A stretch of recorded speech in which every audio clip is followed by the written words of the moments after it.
work a demanding full-time job, run this YouTube channel, I'm writing a book, I'm a career coach to hundreds of people, I lift, read, and I still see my friends and spend quality time with my family. So a question I get all the time is how I make time for everything. That's what I'm sharing today. How to realistically achieve an insane amount without burning out. If you keep meaning to do more with your time but the day just disappears before you get to it, this one is for you. Now, most folks who struggle to get everything done will tell me the problem is that they just don't have enough time. And to that I say, are you sure? Now, I'm obviously not talking to the parents of young kids or people working multiple jobs just trying to make ends meet. Plenty of people without those constraints still can't find 1 hour for the things they say matter to them, which is why I think the first step is to figure out where your time is even going rather than just assuming time in the day is the actual constraint. The simple first step is to track where your time goes for a few days. Be honest about it, even the parts that kind of feel embarrassing. The average American spends 7 hours a day on screens, but I don't think screen time is what they'd say if you ask them why they haven't achieved their goals yet. For me, I found the most important thing for taking back that hidden time in my schedule has been this one simple action. I treat my phone like a landline. My phone lives in one spot in the entryway to my house all day. It doesn't come into my bedroom at night, and I don't look at it until I'm ready to go to the gym in the morning. It can't bother me throughout work or accidentally steal the time I told myself I'd read today. Realistically, this probably saves me 2 to 3 hours a day. There are probably hours in your week unaccounted for that could be used to move you towards a life you want too. So once you've found some time in your schedule, the next problem is what you actually do with it. Because if you're trying to move the needle on 10 goals at once, you're going to end up spending all of your time on ones that feel most urgent, not necessarily those that actually need your attention right now or will help you achieve your goals. I keep the number of real priorities per day really small, ideally 1 big item or 2 at the absolute most. I know that I need deep,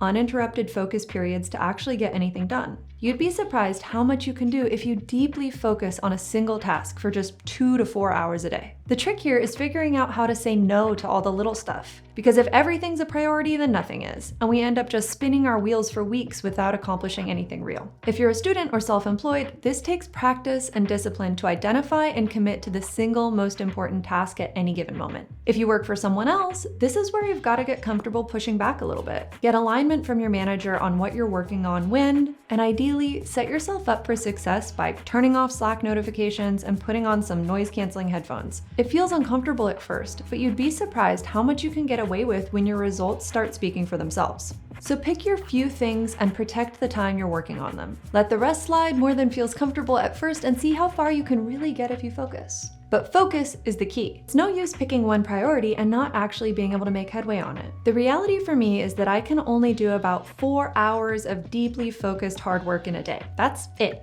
Anything past that and I'm kind of fooling myself with or without caffeine and fancy focus strategies. This means I need to minimize context switching to make the most of that short window. When I'm in focus mode, my phone is physically out of the room and there's no email or Slack notifications and definitely no Instagram. Meetings actually used to be one of the biggest focus drains in my whole week. Sitting there kind of like half listening because I'm taking notes and then losing another chunk of time afterwards writing up follow-ups and figuring out who owes what was really draining me. The tool I use for this now, and the sponsor of today's video, is Granola. Granola is an AI notepad, so I jot down rough notes in a meeting the way I always would.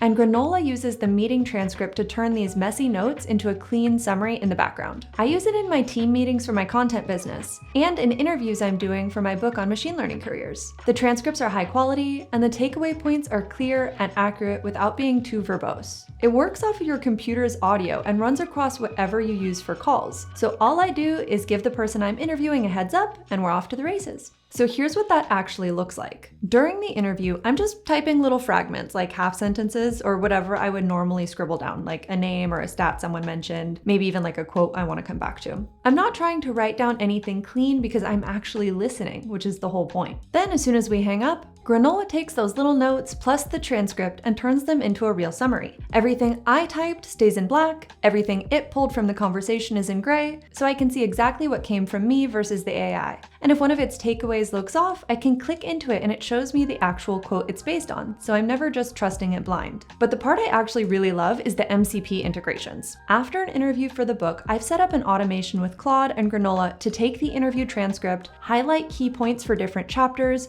draft a follow-up email, pull to-dos for my team, and send everything straight to Notion. So instead of losing half an hour after every call to admin, I get to stay fully present in the conversation and let the write-up happen on its own. The whole point is that I'm more focused on what I'm actually doing in the meeting, because the follow-up work isn't on my plate anymore. I can share meeting notes with my team, use workflows to get prepared for a meeting with a single recipe prompt, and I can even chat with my notes if I forgot something that happened on a call. It's been extremely helpful and super simple to add into my workflow. There's a link and a discount for your first month free in the description if you want to try it out. Tools like Granola help me protect my focus time when I'm in my deep work blocks. But there's another thing that makes a huge difference in how productive those deep work blocks are. I can't tell you how long this next one took me to figure out. I'd planned to do some important, hard tasks after work, and then I would never actually do them because I was just too tired and checked out. I'd convince myself that next time I'd be more disciplined and power through, only to do the exact same thing the next day. What I eventually realized is that putting it on the calendar is only part of the problem. You need time, sure, but you also need energy and focus. And those run out way before you literally run out of hours. Being tired will wreck your good intentions every time. So now I match my work to my energy. The hard, brain-heavy, and important stuff goes early in the day when I've actually got the energy for it. And I basically don't schedule anything that matters after about 3 or 4 in the afternoon, because past that, my brain is mashed potatoes. And look, if you're working a 9 to 5, the honest answer might be that you have to get up pretty early to get your stuff done before your job takes your best hours. I know that's not what anyone wants to hear, but that quiet, early window is the only time I have to go to the gym and work on my content business, since it just isn't gonna happen after work. That doesn't mean the low energy parts of your day are wasted, by the way. That's exactly when you can do the kind of stuff that doesn't take a lot of effort, like answering easy messages, running errands, walking the dog, or fun stuff like catching up with a friend. Match the task to your energy at that point in the day. By the way, if this is the kind of practical advice you want more of, make sure you subscribe. So how do you actually make sure you get the most important things done when you have energy? For the last 8 years since I started my master's and career transition into machine learning, the answer for me has been time blocking.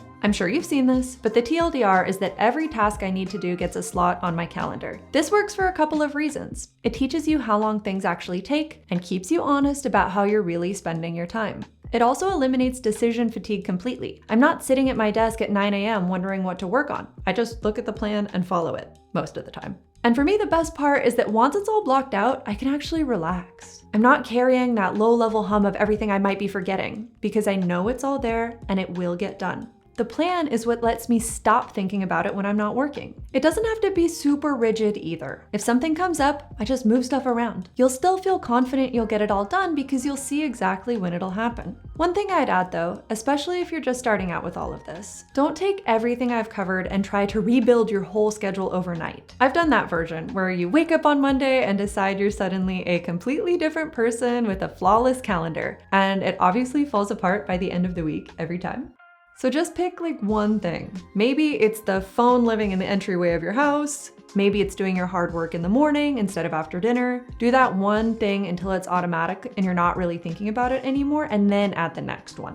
A small system you actually stick with will get you way further than a perfect one you give up on. But what about when you literally can't get it all done? You've audited your time and found that everything simply will not fit. At this point, we have to learn to say no to stuff. And this can take 3 forms: cut, delegate, or automate. As you get comfortable with time blocking, you'll start to see patterns. Maybe you always intend to go to that networking event, but you never do. Just cut it for now. Maybe you watch TV for 3 hours a night. Could that be a 30-minute show instead? And sometimes we might just have to be realistic that we can't do everything 100%. When you're starting a business, you might not have time for a 1.5-hour powerlifting session 5 days a week. I love my gym routine, but for the last year or so, I've done more like 45-minute and home workouts. I'd rather stay consistent at a smaller level than cut something entirely. In some cases, another option is to delegate. If it's in the cards for you, you can save time by spending money. In my case, I don't cook. I don't like it, and so I buy back my time with grocery delivery and a meal delivery service. I eat pre-made salads or honestly just like random ingredients out of the fridge, which probably saves me an hour and a half a day. And for me, that's a great trade-off. On the content business side, I've made the choice not to take home a paycheck, and instead I've hired a team to help me. I have 6 people who help with the business, so I don't handle the day-to-day production stuff anymore, like editing and thumbnails. My time goes to the things only I can do: writing, managing my team, filming, and coaching. Now, I know how that sounds. Most people are not in the position to hire a team or outsource dinner, but if you're a business owner doing every single thing yourself, this might actually be for you. You can often afford to give up a little profit to buy back your time and put those hours into the stuff that actually grows the business. Increasingly, we can delegate without having a team by automating effectively. I automate whatever I reasonably can, like processing my inbox. Anything repetitive that a system can handle, I try to hand to a system. So look at your own week and get honest about what's actually yours to do. A surprising amount of it you can pay to remove, cut entirely, or hand to a simple system. And once you have that free time, I'm going to suggest you do something crazy with it.